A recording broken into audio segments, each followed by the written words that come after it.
Hello everyone, welcome back to my channel. I'm Bill. We are going to be in Dungeon Crawl Classics for this video today. We're continuing to the last of the deeds that a fighter and I think a dwarf gets to be able to do in combat. And the last thing is weapon-specific deeds. So let's take a read into what the weapon-specific deeds, what certain weapon deeds are linked with what weapons, and what they do. So, without further ado, let's read in. Select weapons, bring with them certain abilities in the hands of an experienced warrior. For example, a battle axe is ideal for smashing an opponent's shield, while a warhammer can knock down an opponent. Another option for a player is to define a weapon-specific deed table, then make that his character's default action. You can use the deed die to provide an easy resolution in the form of a saving throw on the defender's part. Here are a few examples to provide ideas. Battle Axe. Battle axes crush shields and rend armor. Only any successful mighty deed of arms, the defending party's armor is damaged so severely that the armor's AC bonus is reduced by the amount of the deed die instead of causing hit point damage. For example, the defender has full plate mail, AC bonus of +8. The attacker hits it with a deed die of 3, so the defender's AC modifier from his armor is reduced to a +5. If the next attack hits with the deed die of a 5, the defender's AC bonus drops to 0. If the defender has a shield, it is destroyed after the first point of reduced armor. After several battle axe hits, a defender's armor may be pulverized. Once the armor bonus is reduced to 0, the deed die translates into hit point damage as usual.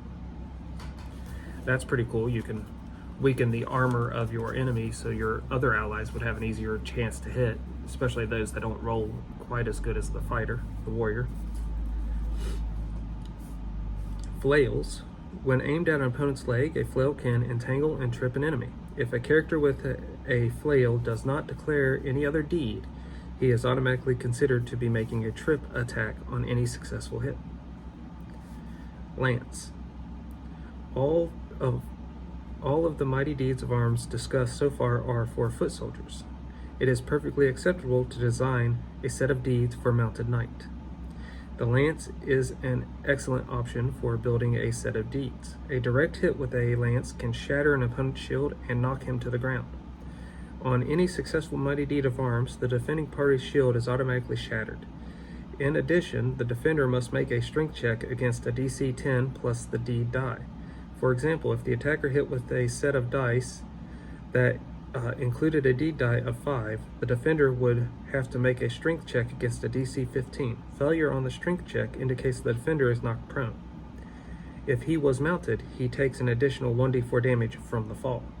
So that would allow you to knock some, like doing the lance-to-lance combat with knights, that allow you to knock somebody off a horse or shatter somebody's shield and knock them prone on the ground if they're a regular soldier.